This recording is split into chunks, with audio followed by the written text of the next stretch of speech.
L'Italia sospende l'allevamento dei visoni fino a febbraio. Misure più drastiche come l'abbattimento dei capi sono state inoltre previste dal ministro Speranza, che ha adottato queste misure dopo i focolai esplosi in Danimarca e più di recente anche in Francia di trasmissione del virus dagli animali all'uomo. In Veneto gli allevamenti di visoni sono due, il più grande si trova a Villa del Conte nell'Alta Padovana e conta 10.000 capi. La situazione all'interno dell'allevamento è costantemente monitorata dal comune e dai servizi di igiene.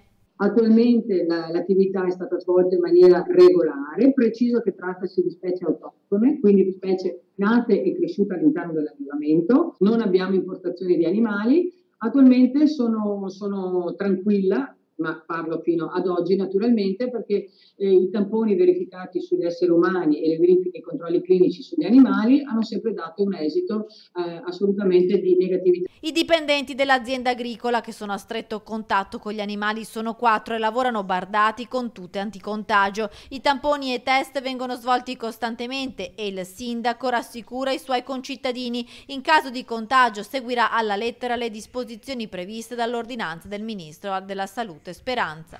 In caso di caso sospetto, cosa che al momento a Villa del Conte, ripeto, non c'è, si deve immediatamente interrompere quello che è il trasferimento di liquami, di attrezzature di animali, quindi la movimentazione, e in caso di positività si deve abbattere l'intero allevamento.